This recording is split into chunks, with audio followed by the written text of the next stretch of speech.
आप में से कितने लोग हैं जो बहुत एक्साइटेड हैं आज के सेशन को लेकर के? तो अब मैं जैसे ही आपको नाम बताऊंगा उनका, जो हमारे आज के गेस्ट हैं, तो आपका जो एक्साइटमेंट लेवल है वो और बढ़ जाएगा।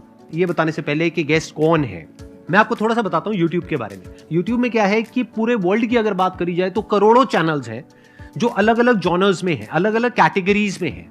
उसमें से दो बड़ी कैटेगरीज हैं, मोटिवेशन और एजुकेशन। पूरे वर्ल्ड में जो वर्ल्ड का नंबर 1 मोटिवेशन चैनल है वो मेरा है, और जो वर्ल्ड का नंबर 1 एजुकेशन चैनल है किसी इंडिपेंडेंट क्रिएटर का, वो उनका है, जो कि हमारे गेस्ट हैं। उनके 17 मिलियन से ज्यादा सब्सक्राइबर्स हैं। Please give an energetic and warm welcome to the one and only Khan sir.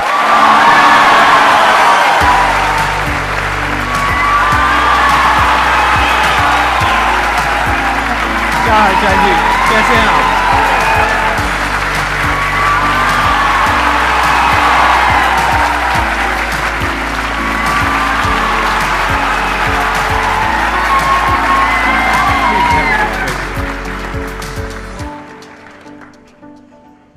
इससे पहले कि ऑडियंस आपसे कुछ पूछे या इंटरेक्ट करे, मेरे माइंड में एक क्वेश्चन है आपके लिए जी। जो बच्चे हैं वो आपके इतने दीवाने क्यों हैं, इतने पागल क्यों हैं आपके पीछे? मतलब मेरे कमेंट सेक्शन में भरा पड़ा था, खान सर कब आएंगे, खान सर कब आएंगे। मतलब ऐसा क्या जादू कर दिया आपने बच्चों के ऊपर? ये सवाल हम आपसे भी पूछते हैं, हमारे पे भी इतना कमेंट आया, इतना मेरे तो ऑफिस में लोग चले आए कि सर कब जा रहे हैं। अच्छा। क्योंकि हम लोग का तो एग्जैक्ट है वही पढ़ाना है। हाँ। तो देखिए, हम लोग का मेन है कि बच्चों को जो जरूरत रहती है कि अगर लड़का पढ़ने आ रहा है ना, उसके मन में कोई डाउट ना रह जाए। हम उसको कहते हैं कि हम तुम्हें पढ़ा रहे हैं, दम है तो भूल के दिखाओ, याद करके नहीं।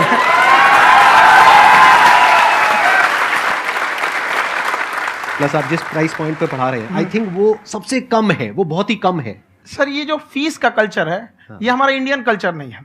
हमारा इंडियन कल्चर गुरु दक्षिणा है, उस हिसाब से वो सही है।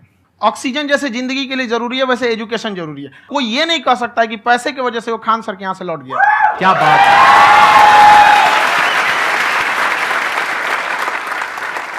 मैंने देखा कि आपका ये जो चैनल है कि ये पिछले 3 साल के अंदर अंदर ही ग्रो किया है। हमको जब चैनल शुरू हुआ तो एक दिन में हम 4-5 वीडियो बनाए। एक हमको कुछ आता, आज भी नहीं आता इतना, तो हम देख के कैमरा उमरा तो हम कंफ्यूज हो गए, बाप रे। तो हम एक ही दिन में वीडियो शूट किया, पढ़ाने वाला टॉपिक था हमको। उसके बाद कभी वीडियो नहीं, 6-7 वीडियो एक ही बार शूट कर लिए। और एक जो थे जिनका कैमरा वगैरह था, मेरे पास कैमरे भी नहीं थे उस टाइम, और कैमरा 35,000 का था, तो 6 महीना इसी में लग गया, जो 35,000 इसी में फंस जाएगा।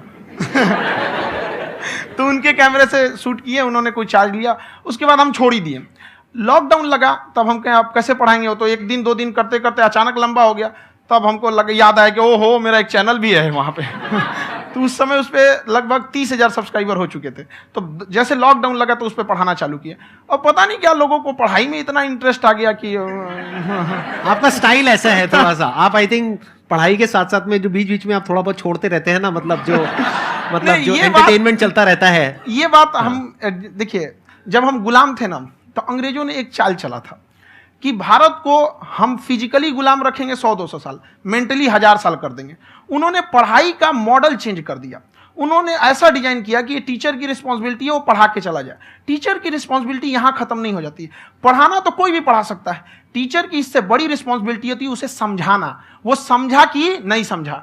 अगर लड़का आपके समझाने के बाद डाउट रह गया तो ये आपकी गलती है। लड़का हमसे पूछता है सर इतनी भीड़ है आपके पास, तो कहते सर डाउट कैसे पूछेंगे? हम कह रहे यार तुम्हारा डाउट बचेगा तब ना पूछेगा तुम डाउट यहाँ पे।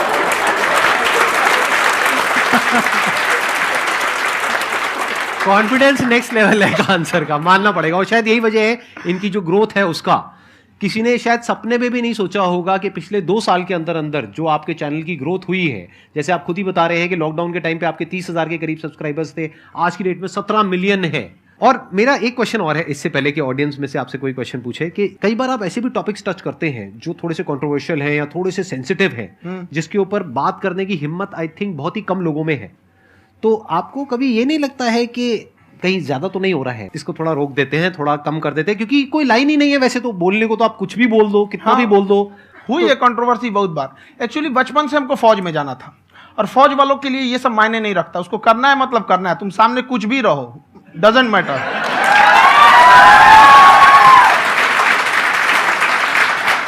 और मैंने YouTube पे देखा कुछ वीडियोस में कि आपका जो इंस्टीट्यूट है वहां पर आज से कुछ साल पहले कुछ बम गिरे थे। हाँ, कुछ गिरे थे, कुछ तो बहुत सॉलिड जगह गिरा था, फटा नहीं वो।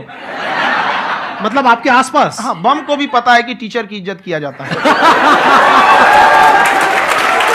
क्या बात है, क्या बात है। मैं समझ पा रहा हूं कि ये आपके अंदर जो एटीट्यूड है ये कहां से आ रहा है, क्योंकि आप बचपन से ही फौज में जाना चाहते थे, तो आप जंग के मैदान में ही खड़े हैं एक तरीके से। बस फर्क ये है कि आपके हाथ में कलम है, हथियार ना हो करके। हथियार से एक आदमी की जान जा सकती है, हाँ। कलम से बहुत ताकत होता है। शिक्षा एक ऐसा हथियार है ना, हर कुरीतियों से लड़ सकता है, हर तरह की समस्याओं से। और ये एक ऐसा हथियार है, मेटल डिटेक्टर में भी नहीं पकड़ाता है।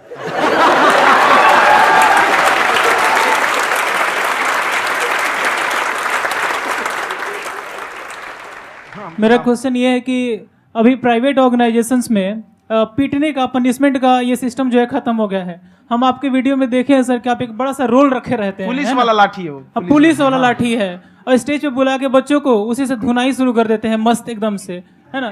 तो सर मतलब कि बच्चे मतलब कि डरते नहीं है आपसे, और इस तरीके से कैसे कनेक्टेड हैं आपसे, है ना। और एक और क्वेश्चन सर, यूपीएससी का जो आप अपना बैच स्टार्ट करने वाले हैं, ठीक है, उसके बारे में बताइए सर, क्योंकि मुझे मतलब कुछ इशू करना है सर, ठीक है। और संदीप सर को देख लिए, मेरा तो वैसे ही हो जाना है।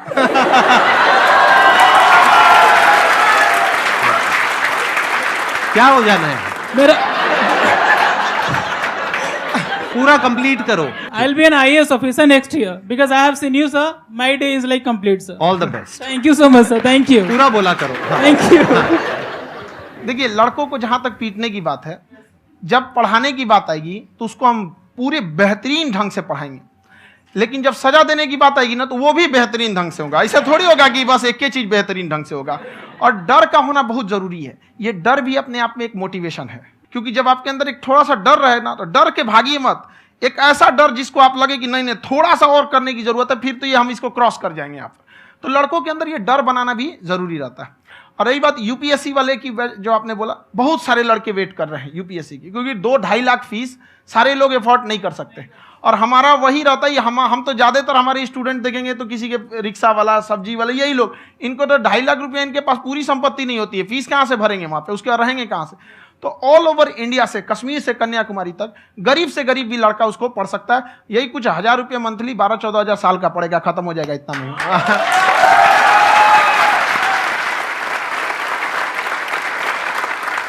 ये जो डंडे वाली बात इन्होंने कही, ये सच है? मतलब आप सच में एक डंडा रखते हो? पुलिस का ही है वो। और मारते हो? हाँ, कि मतलब अगर कोई लड़की छेड़ता है या ऐसा कोई भी उल्टा पुल्टा काम पढ़ाई करता लिखाई है, कुछ भी गलती करेंगे तो पिटाएंगे वो। यहाँ पे कैमरे पे ऑन कैमरा जैसा भी रहे, कुछ भी पिटाना तो उनको फिक्स है। एक तो कोई मतलब विधायक जी थे, उनके लड़का को पीट दिए, तो चला दल बल लेके अपना वहां पे। उसने घर पे नहीं बताया था कि सर ने पीटा है, बस बोल दिया कोचिंग में पीटा है। बाद में पता चला हम पीटे हैं, तो उसके पिताजी मेरे सामने और पीटे।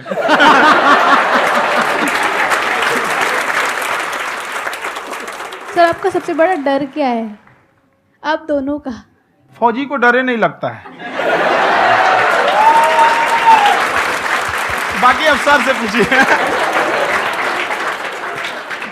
आज के सेशन से पहले कोई डर नहीं था, लेकिन अब मुझे इनकी डंडे वाली कहानियां सुन करके डर लग रहा है कि कहीं मैंने गलती से कुछ बोल दिया और इन्होंने कहीं पीछे कुछ रखा हुआ है, और यही आ करके अगर इन्होंने मेरी पिटाई कर दी तो बहुत बुरा हो जाएगा। तो इसलिए हमको थोड़ा डर लग रहा है।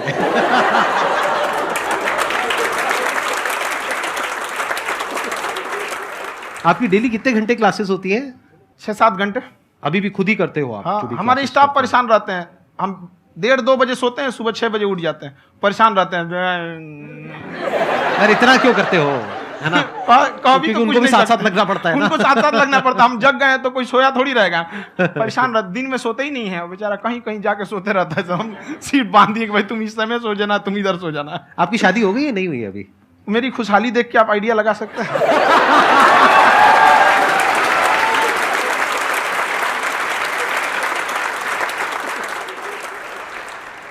First of all I would like to say sir thank you so much to you and to your team कि आपने मुझे यहाँ आने का मौका दिया। एंड सर अब तक मैंने आपको सिर्फ फ़ोन या लैपटॉप में ही देखा है दोनों को, आज फर्स्ट टाइम लाइव देख रही हूँ तो बहुत अच्छा लग रहा है। तो मेरा क्वेश्चन ये है सर आपसे, जब हम लाइफ में कोई डिसीज़न लेते हैं कि हमें ये पर्टिकुलर चीज़ करनी है और क्योंकि हम डिसीजन लेते हैं तो हमारी आदत है कि पहले हम 4 लोगों से पूछते हैं कि तू बता तेरी क्या राय है, तू बता तेरी क्या राय है। तो उनमें से अगर कोई हमें कह देता है कि ये बेकार डिसीजन है मत कर, तो हमारा माइंड कहीं ना कहीं डाइवर्ट होने लगता है और उसकी वजह से हम अपना डिसीजन चेंज कर देते हैं। तो मेरा क्वेश्चन ये है कि कैसे हम अपने डिसीजन पे स्टिक रहे, कैसे हम जो दूसरे के ओपिनियन है उनको अफेक्ट ना होने दें अपने ऊपर। दूसरे से सलाह लेने से पहले एक बार खुद उस पर रिसर्च कर लेना चाहिए, ताकि आप सामने वाला क्या सलाह दे रहा है आपको समझ में आना चाहिए। यहाँ पर ऐसा नहीं है कि कई बार ऐसे होते हैं कि दूसरे वाले को एक्सपीरियंस होता है, तो अगर आपको पहले से आइडिया है, उसके बारे में आप बेहतरीन ढंग से रिसर्च किए हैं कि क्या इसमें प्लस पॉइंट है क्या निगेटिव है, उसके बाद आप किसी से सलाह लेने जाइए। ये नहीं कि मन में सीधा बता गड़बड़ा जाएगा। तो वहाँ पे पहले आपको R&D करना पड़ता है, समझ में आया कि नहीं। और जिंदगी हो या गाड़ी, जीतेगा वही जो टाइम पे गियर चेंज कर रहा है। तो डिसीजन चेंज करना बहुत ज़्यादा गलत नहीं है। इन्होंने बहुत अच्छी बात कही है और मैं इसी बात में थोड़ा सा और ऐड ऑन करूंगा कि ये जो आपने कहा ना कि अपने डिसीजन पे स्टिक कैसे रहें, ये कोई अच्छी क्वालिटी नहीं है, क्योंकि टाइम टू टाइम आपको अपने डिसीजंस को चेंज करना होता है। जैसे आपने 4 लोगों से डिस्कस किया, कोई इंसान कुछ पॉजिटिव बोल रहा है, कोई नेगेटिव बोल रहा है, उससे फर्क नहीं पड़ना चाहिए। डिपेंड ये करता है कि वो जो बोल रहा है उसका बेसिस क्या है। क्या वो किसी नॉलेज या एक्सपीरियंस के बेस पे बोल रहा है या ऐसे ही कुछ भी बोल रहा है? ऐसे ही बोल रहा है तो फिर उसकी बात पे ध्यान क्यों दे रहे हो? अगर किसी नॉलेज या एक्सपीरियंस के बेस पे बोल रहा है, फिर चाहे वो पॉजिटिव बोल रहा है चाहे नेगेटिव बोल रहा है, दोनों ही मायने रखता है। उसके बाद में रिसर्च करनी है और फिर रिसर्च करने के बाद में फाइनल डिसीजन अपना खुद का होना चाहिए। अब वो डिसीजन उससे अलग भी हो सकता है जो आपने पहले लिया था, और वो सेम भी हो सकता है। सर मेरा क्वेश्चन दोनों से है आपसे, how to deal procrastination and laziness. हमारा ब्रेन है ना, ये बहुत आलसी टाइप का, इसको आराम खोजना पसंद है। अब थोड़ा सा भी अब इसको आराम की ओर लेके चले गए ना तो फिर उधर ही रहेगा। आप सोचेंगे 10 मिनट आराम कर लेते हैं ना, तो 10 मिनट 2 घंटा बना देगा। उसको टॉर्चर कीजिए, चल 10 मिनट बाद में। उसको आप उस पर हावी में, वो कह रहा है कि हमको आराम चाहिए, आपको हाँ आराम मिलेगा, पहले काम फिर मिलेगा आराम। तो आप उसके हिसाब से मत चल। आपका मन कर रहा है थोड़ा सा देख लेते हैं, कोई नोटिफिकेशन आया, आप कोई काम कर रहे हैं, क्यों पहले काम कर लीजिए, बाद में देखिएगा ना नोटिफिकेशन। आप हावी मत होने दीजिए यहाँ पे। अगर आप 5 मिनट भी थोड़ा सा लूज पड़े ना, थोड़ा सा कमर सीधा कर लेते हैं, 2 घंटा बर्बाद कर दिया आपको। हावी मत होने दीजिएगा उसको अपने ऊपर। प्रोक्रेस्टिनेशन को तोड़ने का एक ही तरीका है, सबसे छोटे लेवल पे ले जा करके उस गोल को तोड़ दो। यानी वो गोल बहुत बड़ा है, उसको ब्रेक डाउन करो, उसके सबसे पहले स्टेप पे आ जाओ कि उसको अचीव करने का सबसे पहला स्टेप क्या है। जैसे गाड़ी चलाना सीखना है, उसका सबसे पहला स्टेप क्या है। अगर घर में कोई नहीं है सिखाने वाला या सिखाने वाली, तो बाहर जा करके जो गाड़ी का ड्राइविंग स्कूल है उधर जा करके पैसे दे दो। अब फंस गए ना तो फंसा दो अपने आप को। दिमाग ये लगाओ कि अपने आप को कैसे फंसाया जाए। जब हम फंस जाते हैं ना तो फिर हमको वो काम करना ही पड़ता है। Then there is no looking back. जब तक आप सोच रहे हो तब तक सोच रहे हो, उसको बोलते हैं पैरालिसिस ऑफ एनालिसिस, कि आप सोचते चले जा रहे हो अपने माइंड में, मैं ये करूंगा वो करूंगा वो करूंगा वो करूंगा, और प्रोक्रेस्टिनेट हो रहा है, वो चीज टलती चली जा रही है। तो उसको छोटे से छोटे लेवल पे ब्रेक डाउन करके उसको कर दो, दैट इज नंबर 1।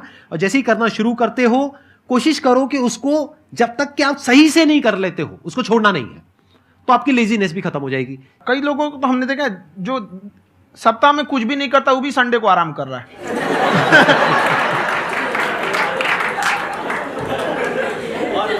वैसे कहा भी जाता है कि अगर कोई काम आपको करवाना है ना तो ऐसे किसी इंसान को दो जो बिजी है। हाँ। ऐसे आदमी को मत दो जो खाली है। ये परफेक्ट एग्जाम। किसी को भी आप देखिएगा जिसको आप कहते हैं कि मतलब थोड़ा ठीक ठाक आप समझते हैं कि नहीं ये बहुत आगे निकल, वो एक काम को खत्म करने के बाद कभी आराम नहीं करेगा। एक काम खत्म हुआ उसको लगेगा हाँ एक खत्म हो गया, अब दूसरा करना चाहिए। और वही जिसको देखिएगा एक खत्म हो गया और आराम करना चाहिए, कभी नहीं, लाइफ में आखिरी सांस तक। सर यहाँ पे सब हिंदी में पूछते हैं, इंग्लिश में पूछते हैं, मैं भोजपुरी में पूछूं? जौन भाषा ठीक लगे तोने में पूछ दो। हाँ सर।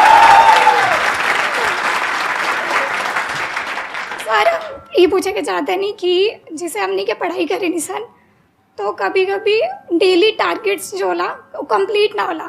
अगर टारगेट्स कंप्लीट भी होला तो फिर ऐसा इरिटेशन या फिर वो एंजाइटी या फिर कि और करना है या फिर अभी नहीं हुआ, वो चीज़ हमेशा रहेला। तो वो कम कैसे करल जाए? देखिए टारगेट्स को ना हम लोग को एक अपने हिसाब से पहले फिट करना चाहिए। ऐसा नहीं कि दूसरे किसी इंसान को देख के हम टारगेट फिट कर ले। कोई लड़का 8 घंटा पढ़ रहा है, कोई पहली बार अभी पढ़ना ही चालू किया, उसको देख के 8 घंटा पढ़ेगा तो पढ़ाइए छोड़ देगा। तो आप अपनी क्षमता के हिसाब से देखिए कि आप कितना पढ़ सकते हैं। अगर आपने एक घंटे को बना लिया कि हम 1 घंटा पढ़ सकते हैं, अगले 1 हफ्ते तक उसको सस्टेन रखिए। जिम में कैसे करते हैं लोग, पहले दिन उठा लीजिएगा 1 कुंटल तो हार्ट अटैक हो जाएगा। तो वो धीरे धीरे टारगेट सेट कीजिए और अपनी क्षमता को भी देखिए। हर इंसान की क्षमता अलग है। कंगारू को देख के हाथी छलांग मारेगा, पैर तोड़ के बैठ जाएगा।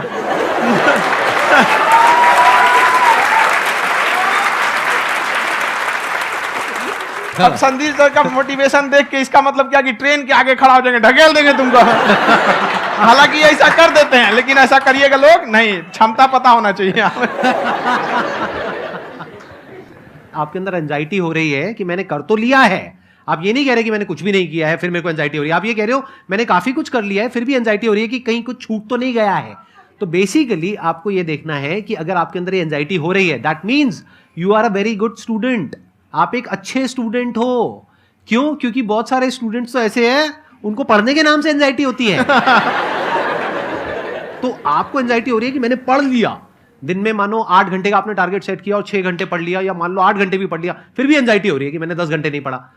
तो ये तो अच्छी क्वालिटी है ना, ये तो एक ब्रिलियंट स्टूडेंट की क्वालिटी है, क्योंकि एंजाइटी उसी को होती है जो केयर करता है, जिसको परवाह है, उसी की तो एंजाइटी होती है। जैसे माँ को अपने बच्चे की, जैसे एक माँ को अपने बच्चे को लेकर के एंजाइटी होती है। हंस लो मजाक उड़ा लो मेरा।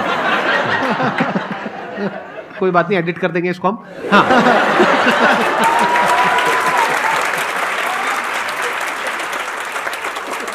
जैसे एक माँ है, उसको अपने बच्चे को लेकर के एंजाइटी होती है, थोड़ी सी भी तबीयत खराब हो जाए उसको एंजाइटी होती है, चाहे बच्चा ठीक भी है, डॉक्टर को नहीं होती है। क्यों? क्योंकि माँ को उस बच्चे से प्यार है। तो दैट मीन्स कि आप अपनी पढ़ाई को लेकर के सीरियस हो, इस वजह से आपके अंदर एंजाइटी हो रही है, विच इज नॉर्मल। जहां पर प्यार मोहब्बत होती है वहां पर थोड़ी बहुत एंजाइटी तो होती ही है ना। समझ रहे हो ना मैं क्या कहना चाह रहा हूं? आप लोग समझ रहे हो ना मैं कहां जा रहा हूं? जब वो किसी और से बात करती है तो एंजाइटी होती है ना।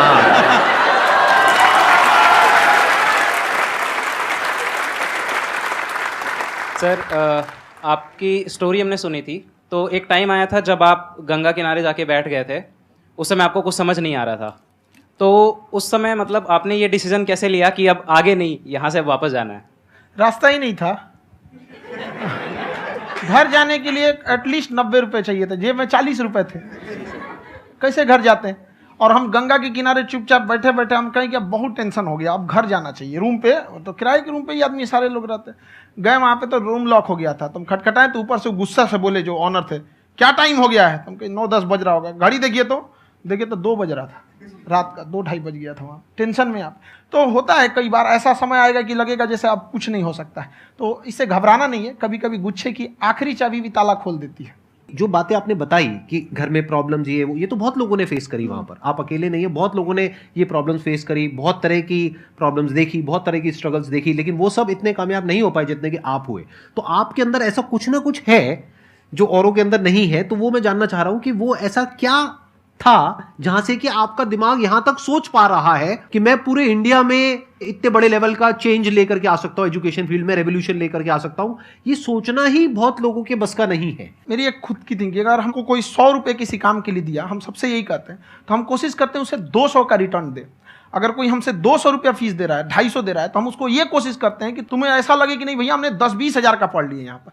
वो ईमानदारी से कभी कमी नहीं। और हमेशा अगर हम प्रॉमिस X का करते हैं तो डिलीवर 4X करना चाहते हैं। ध्यान से सुनना और ध्यान से समझना इस फर्क को। अगर आप समझ पाए तो बहुत आगे जाओगे लाइफ में।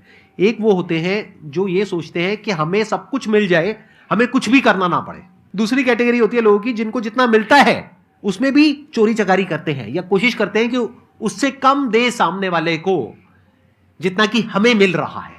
तीसरी कैटेगरी होती है लोगों की, जो इनके जैसे लोग होते हैं, वो क्या करते हैं, वो ये सोचते हैं कि अगर मैंने किसी से 1 रुपए भी लिया, देखा जाए तो 200-250 रुपए कुछ भी नहीं होता है, 200-250 रुपए अगर मैंने लिया तो कैसे उसको 400 रुपए की वैल्यू दूं। ये जो थिंकिंग है ना, यही एक फर्क होता है एक ऐसे इंसान में जो बहुत आगे निकल जाता है और उस इंसान में जो मीडियोकर रह जाता है।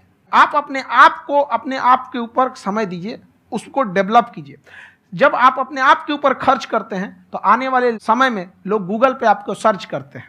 क्या बात है सर, ये आपने अभी बनाया है या ये कोई पुराना आपका वो है? बनते रहता है, इसे फ्लो में बन जाता है। आपके अंदर ना सर एक कवि छुपा हुआ है कहीं ना कहीं जो बाहर आना चाहता है। कभी ना कभी आपने सोचा होगा कुछ कभी कभी देखिए, एक चीज है, संगत का बहुत अच्छा असर पड़ता है। ये चीज को हमेशा, संगति का मतलब लोग हल्के में ले लेते हैं। संगति का मतलब होता है संग संग गति। तो अच्छे लोग के साथ रहेंगे तो संग संग अच्छी गति होती जाएगी, खराब में रहेंगे तो ये भी होता है। बट अपने आप को थोड़ा सोचना चाहिए कि हम केवल जी के मर जाएं इसके लिए नहीं आए हैं। लोग कहते हैं कि सर नाम क्यों नहीं बताते अपना। हमारी एक ही सोच है कि जाने के बाद इस दुनिया से हमको मतलब एक चीज देना चाहते हैं स्टूडेंट्स को, कि वो याद करें कि इस पैसे की भाग दौड़ की दुनिया में हर कोई दोनों हाथ से लूटने में लगा है खाली हाथ जाने के लिए, ये सबको लगा है। तो हर कोई को ये सोचना चाहिए कि था कोई इंसान जो इतने कम फीस में इतनी शिक्षा जो महंगी थी, जो कमाने का रास्ता था, उसको भी एकदम कंपटीशन इतना कर दिया कि अब लोगों को अपनी फीस बढ़ाने में डर लगता है कि अरे यार, लड़का कमेंट करता है कि खान सर इतना ले रहे हैं, आप बहुत बड़ा टीचर हो गए।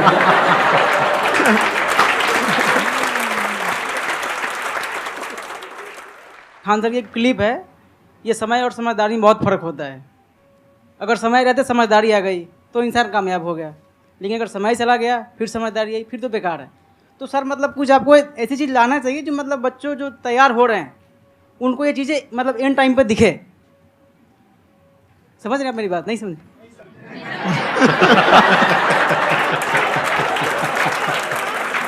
यही होता है सर, सर का मोटिवेशन ज्यादा हो जाता है।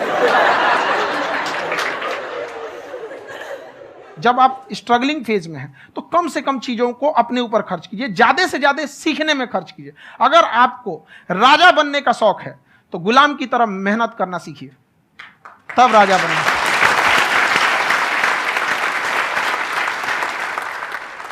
ये दुख, ये दर्द, ये सब तेरे अंदर है। तू अपने बनाए इस पिजड़े से बाहर निकल के देख, तू अपने आप में एक सिकंदर है।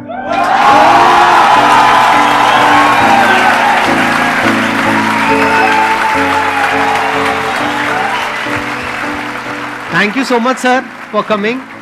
बहुत मजा आया मेरे को आपके साथ में इंटरेक्ट करके। आई एम श्योर आप लोगों को भी बहुत मजा आया होगा।